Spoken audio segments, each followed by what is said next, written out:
what evil lurks in the hearts of men, the Shadow knows.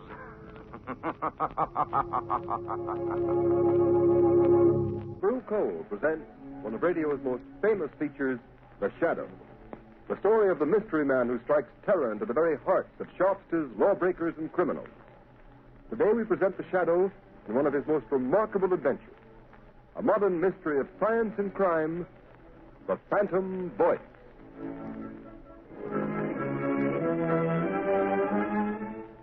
In just a moment, The Shadow begins his exciting adventure. Meanwhile, I'd like to tell you how you can safeguard the health and comfort of your family during these dangerous winter months. Burn Blue Coal.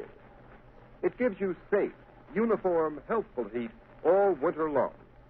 And for valuable heating information that will save you real money regardless of the fuel you're using, send tonight for John Barclay's free 24-page book, How to Reduce the Cost of Heating Your Home. Address a postcard to Blue Coal, 120 Broadway, New York City, or to Blue Coal in care of this station. Don't miss out by delaying. Send for your free copy of How to Reduce the Cost of Heating Your Home right at the close of this program.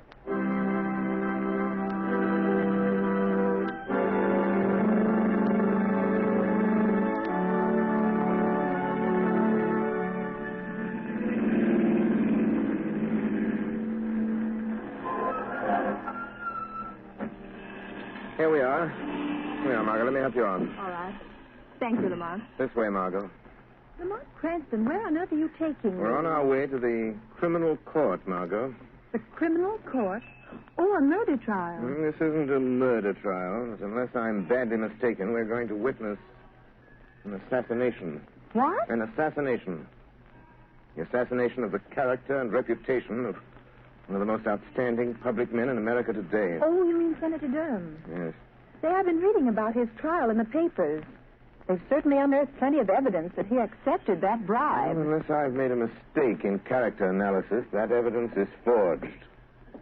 Durham is more than a political figure, Margo. He's a statesman. He has an independent income. He's devoted his life to unselfish public service. Oh, he's a very wealthy man. Yes, Margo.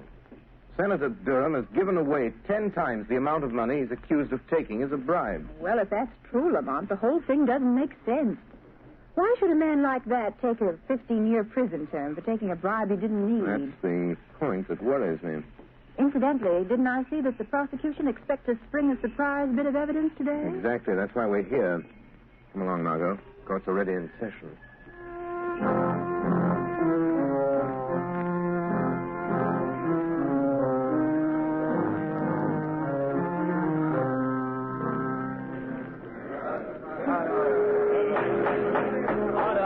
Order in the court. One more such outburst on the part of the spectators at this trial, and I shall order the courtroom cleared. Proceed, Mr. Defense Attorney. Your Honor, I have stated the case for my client. I have shown that by his record, it would have been impossible for him to act as the prosecution claims he has acted. And I have yet to see any proof that Senator Durham has committed any crime.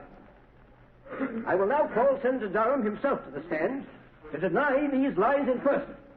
Senator Durham to the stand. Here I am. You swear to tell the truth, the whole truth, and nothing but the truth, so help you God? I do. Proceed with the examination. Senator, you have heard the prosecution's accusations that you did at some time during last December accept a bribe from the late Mario Rinaldi. Yes. What is your answer? I never accepted a bribe from anyone. My answer is the whole thing is a pack of lies. Order! Order in the court. Your witness. Senator Durham, you deny that on the 16th of December last, you received a visit from the late Mario Rinaldi in your room at the Maximilian Hotel? Why, no. He came to see me, and Confine yourself to specific answers. Gentlemen of the jury, the defense has made much of the senator's long and seemingly illustrious career of public service. They would have you believe that, like Caesar's wife, the defendant, Senator Durham, is above suspicion. They paraded witnesses to the stand who've told you of his philanthropies, of his unselfish devotion to public service, of his blameless personal life in the past. That we do not contest, refute, nor deny. But unfortunately for Senator Durham, he is not being tried for his past.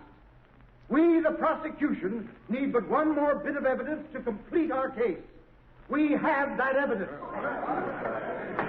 Order in the court. I beg leave to show the jury a soundtrack motion picture of a meeting between the defendant and the late Mario Rinaldi, whose bribe of $50,000 paid to the defendant is the basis upon which this case was brought to trial. Order in the court. Has this motion picture a direct bearing on this case, Mr. Prosecutor? It has, Your Honor. Has the counsel for the defense any objection to the introduction of this type of evidence without due notice? Senator Durham has nothing whatever to fear from the introduction of any authentic motion picture record of any meeting of Mario Rinaldi and himself, even though the picture was made without the senator's knowledge. Very well. The projection equipment is in the courtroom. Will you order the shades drawn and the lights extinguished? Court attendants will please draw the shades. Again, I caution the spectators against any outbursts of any kind. Furthermore, no one will be allowed to leave the court until the introduction of this evidence is complete. You may proceed, Mr. Prosecutor. With the court's permission, we will place the screen in full view of the jury. Your Honor, Counsel for the defense has a question. for the sake of the record, will the prosecution state at whose request this motion picture was made? It was made at the request of Anthony Vogel, an attorney of this city. For what reason? As a citizen interested in public welfare. Very well. Now, if the attendant will turn out the lights.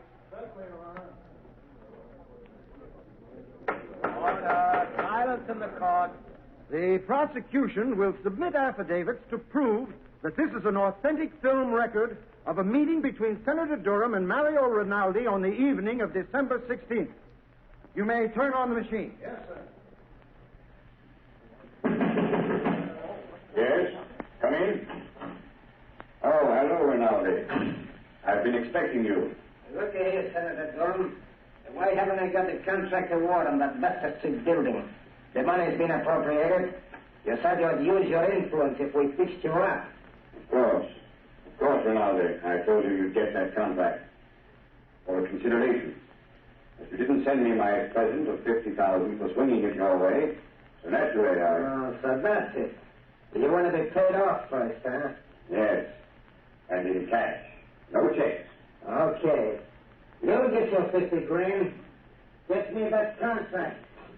I'll be back in an hour with the money. Order in the court. Order in the court. That's the end of the film, gentlemen. It's a lie. A lie. I tell you, I never said that. Order in the court. Your Honor, I object. My client never had such a conversation with Mario Rinaldi. That picture is a fake. One moment. Attendants will please turn on the lights. Your Honor, allow me to remind the counsel for the defense that pictures do not lie. Your Honor, we do not deny that the meeting between Senator Durham and Mario Rinaldi did take place in the manner shown in this film, but we deny that any such conversation took place. Have you any proof of that? There are only two people who could know what went on in that room. Senator Durham and Rinaldi. And Rinaldi is dead. Do you deny the voice was the voice of the defendant? My client admits that it sounds like his voice, but it cannot be, since he never asked or received a bribe from the late Mario Rinaldi for any reason or purpose whatever. Your Honor, I ask a recess of this trial in order that the defense may have an opportunity to study this film and soundtrack. I object. I do not see how the due process of law will be impaired by a 24-hour delay. Objection overruled. Court's adjourned until 10 o'clock tomorrow morning.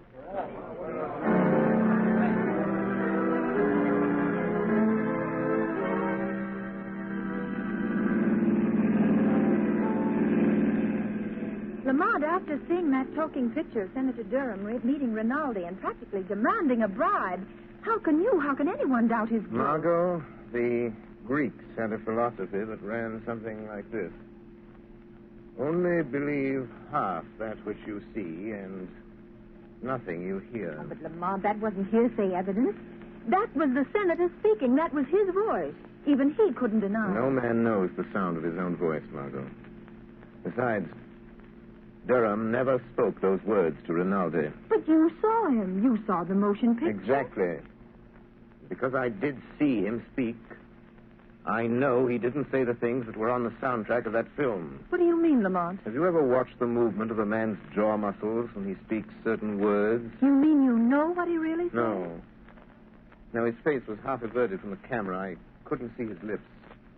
I don't know just what he did say, but I know he didn't utter the words we just heard. Oh, but Lamont, it was still the senator's voice saying those other things, demanding that bribe. I'd swear to it. Yes, and so will the jury, Margo. Unless something is done within the next 24 hours, one of the finest men in this country, an innocent man, Senator Durham, is going to be railroaded into prison for 15 years by his political enemies. I'm stopping here, Margo. I want you to wait in the car, please. All right. The lawyer's building. What are you going to do here, Lamont? I'm going up to the 25th floor, Margo. The Shadow has an appointment with one of the most crooked lawyers in this city. Anthony Vogel, who was so interested in the public welfare that he went to the trouble of having a sound camera planted in Senator Durham's hotel suite the night of December 16th.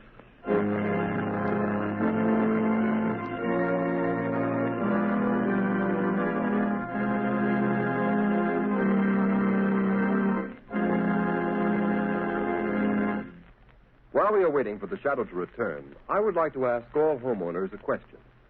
Do you want to save money? Of course you do. And you begin real saving when you cut down on the cost of heating your home. Here's the easiest and surest way to do this. Decide now to cook and heat with blue coal. Here's why blue coal is more economical. It is prepared especially for use in the home. And blue coal is Pennsylvania anthracite, the fuel that furnaces, cooking ranges, and parlor stoves in this section of the country were especially designed to burn. It is mined by the Glen Alden Coal Company, the world's largest producer of specially prepared home fuels. And every carload of blue coal is laboratory tested for purity and size before shipment. And you can always be sure of getting this superior home fuel because it is tinted with an unmistakable blue color so that you can easily identify it at a glance. In Waverly, New York and vicinity, blue coal sales so far this winter are 27% ahead of sales for the same period a year ago. This increase in sales is because Waverly families have found out that blue coal does all I say it will do. So I urge all families throughout this region to try blue coal. Order a trial ton tomorrow. Ask for blue coal by name in any one of 4 sizes: egg, stove, chestnut, or pea. You will find the name of your nearest blue coal dealer listed in the Where to Buy It section of your classified telephone directory under the name Blue Coal.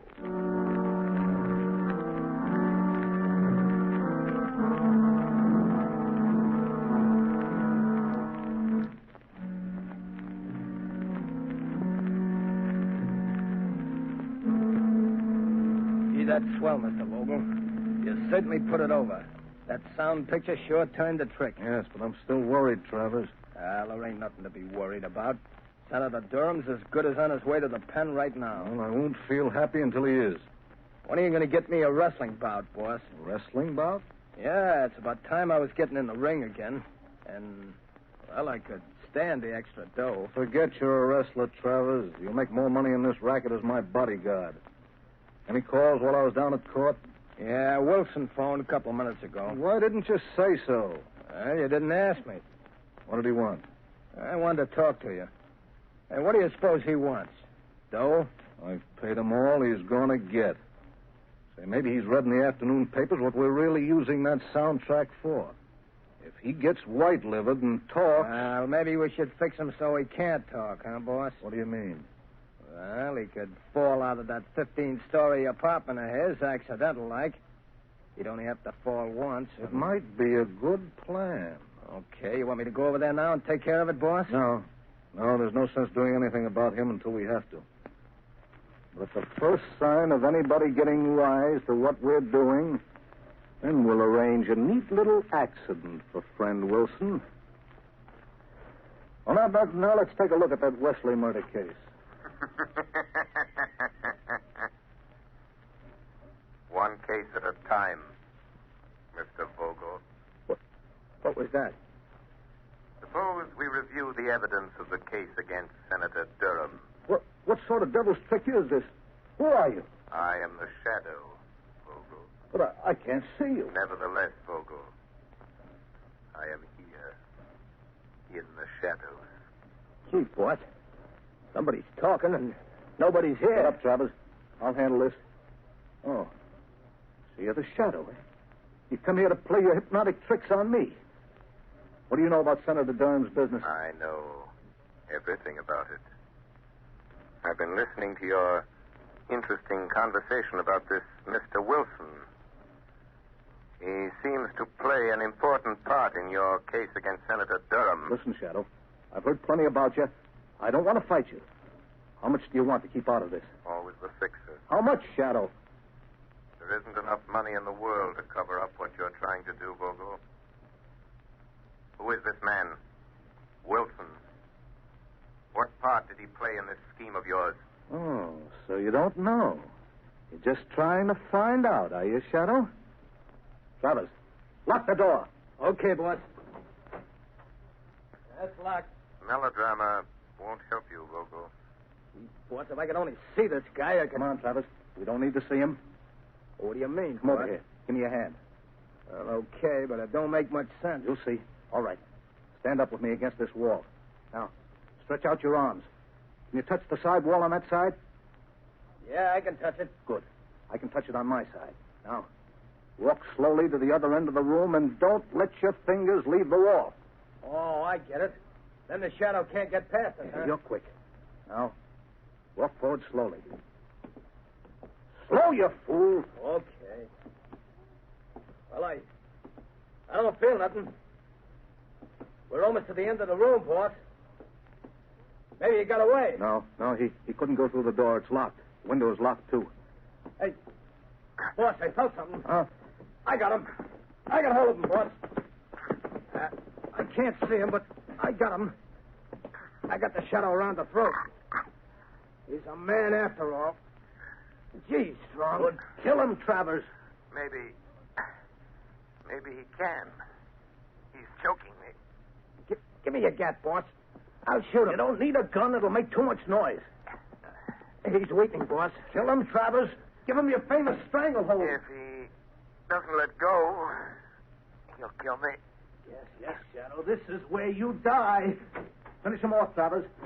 I've got to hurry and take care of Wilson before he gets a chance to talk. I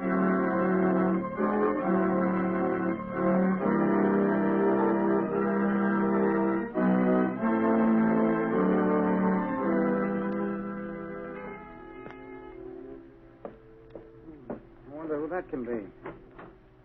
Oh, good evening, Mr. Vogel. Hello, Wilson. I hear you were trying to get hold of me earlier this evening. Yes, that's right. I want to talk to you. Won't you come in? Are you alone? Oh, yes. Good. Mr. Vogel, when you asked me to do some work for you, I didn't ask to know what you were going to do with it. I needed the money for my wife, Alice, and kids, and You got paid, didn't you? Yes, but... I mean... Well, all this stuff in the papers, Mr. Vogel, about the... Frankly, I don't like it. Oh, you don't? Having a little attack of conscience, Wilson? Well, doing a job is one thing, but sending a man away to prison on a false charge is something else. So I intended to tell you that... Tell me what? Well, tell you that I refuse to let it go on any further. Oh, you refuse? Yes. After all, Mr. Vogel, if I tell what I know about... Well, what are you going to do about it? Just this. Don't move, Wilson. Put that gun down. Don't be a fool, Vogel. I'm not the fool, Wilson. Now, turn your back to me. That's right. What are you going to do? I'm going to assist at a little accident. Now, walk to that window. Wait. You can't do this to me. You can't. Walk. Okay. Now, open the window. All right, Wilson. Climb up on the windowsill. Just a moment, Mr. Vogel. The shadow.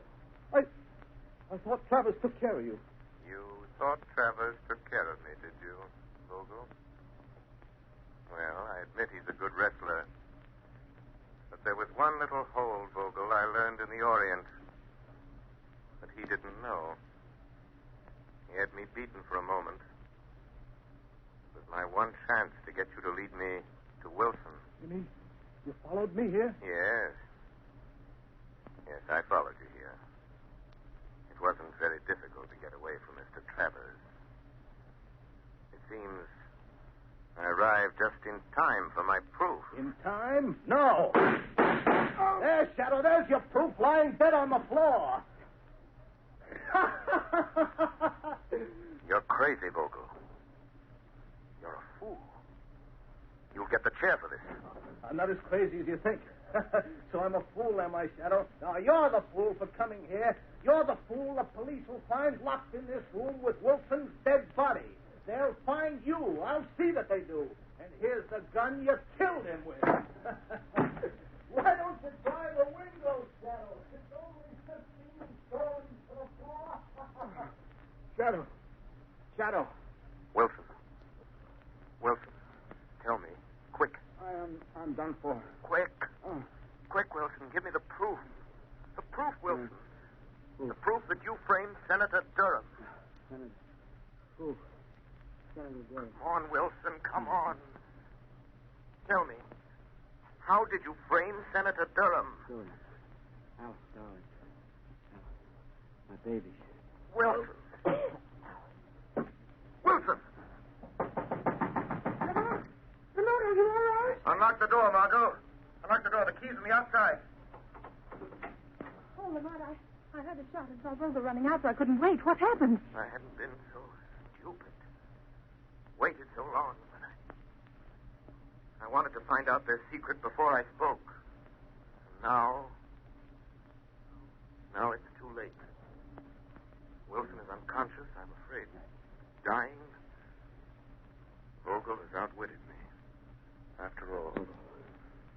That's it, Vogel. Shot me. You cold-bloodedly shot me. You burned for it. Wilson, listen to me. Listen and think. Think. Tell me. How did you frame Senator Durham? Tell me that, Wilson. Tell me that, and I'll see that Vogel pays for doing this to you. Senator Durham, now I remember. I'll show you. Help me into the next room. I'll show you. I will help you. Easy now. Yeah. Easy.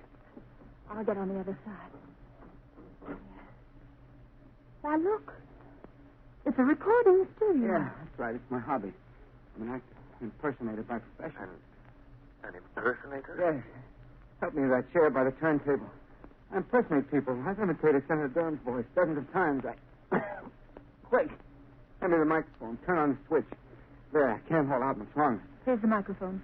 Just drop that needle on the wax record. Turn the switch. This is you, Wilson, speaking. I've just been shot by Anthony Vogel. He hired me to...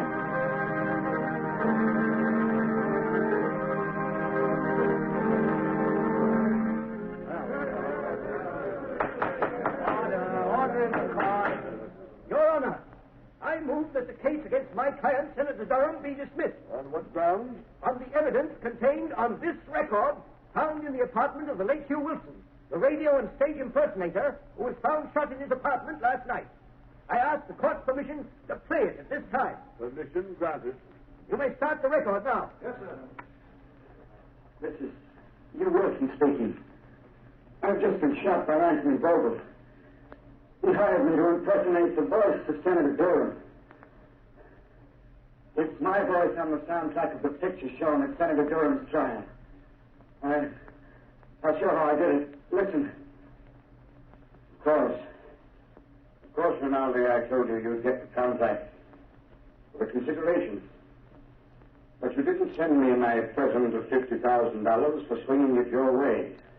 So naturally, that's how it was done. That's how I did it. Durham's innocent. You never heard those words.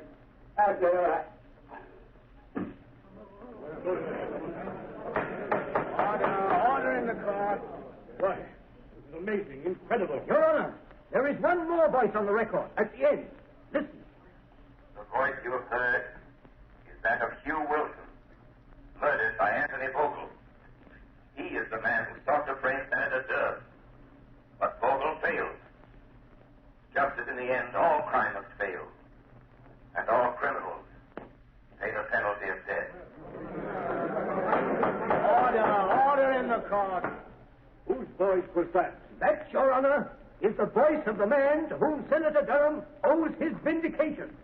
The voice of the shadow.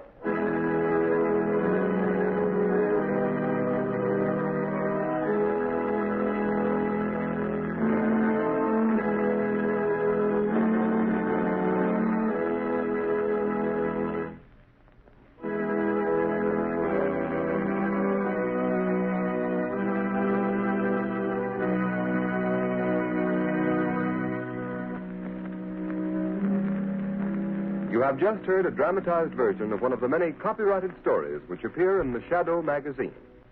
All the characters and all the places named are fictitious. Any similarity to persons living or dead is purely coincidental.